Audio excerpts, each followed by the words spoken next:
Hello, the purpose of this video is to show you how to format things a little bit differently. And also, I have a light ring for my streaming.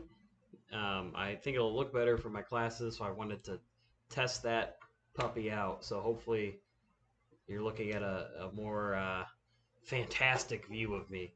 Um, so we have, I've graded the assignments, and I said I was going to show you how to format these charts a little differently.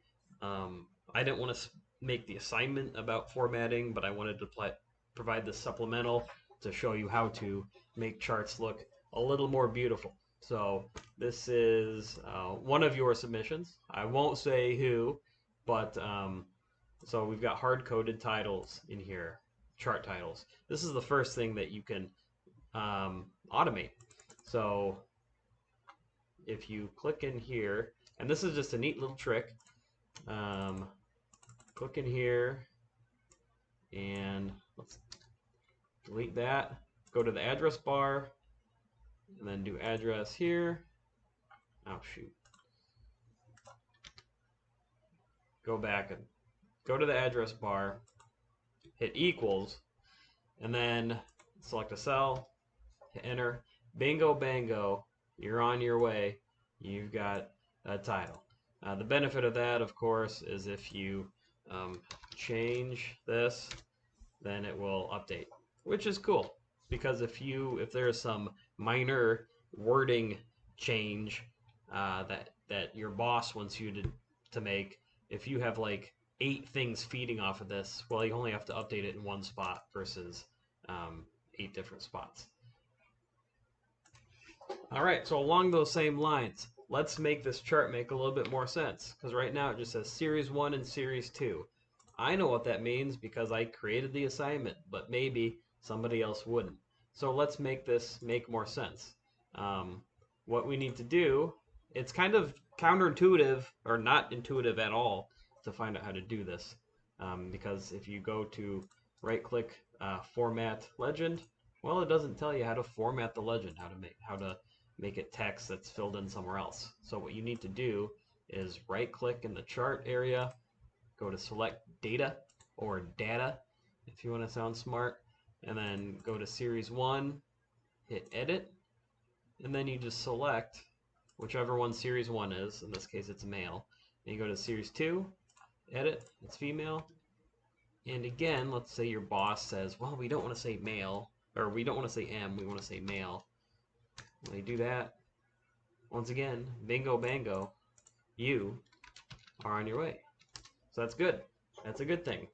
And next, the last nut that we have to crack here is labeling this to be entire population, infected, and not infected.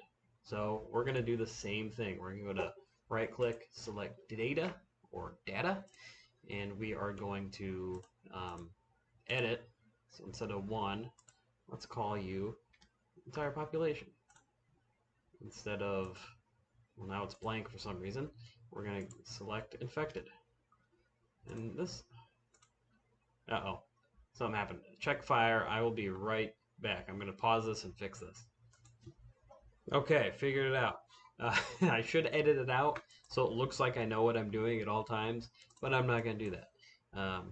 So, what we need to do is it doesn't like that you're doing a merged set of cells for one thing.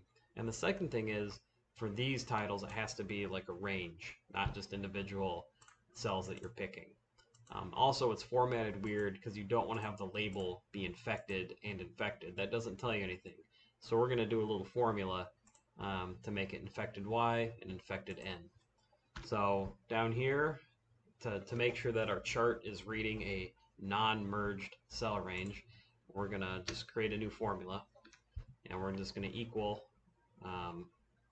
this merged area. The next one, we're going to do equals. And for the last one, we're going to do equals. The last group. So you see here, well, I'll show you. You don't want it to be infected, but I'll show you how we can fix it and how we can make it flow in. So here, just like for male and female, we're going to do a label range. And you want to make sure that this is in the same order as the data that you used. But this looks pretty good, except for this infected thing. The way that we're going to fix that is we're going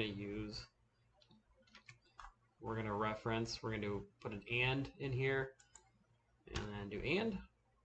We're going to do and do no. Yes and no, and yes, and no.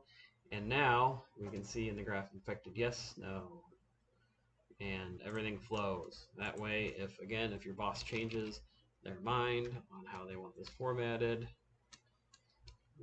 put gibberish in, there we go. It all flows in. So that is how you can format this differently.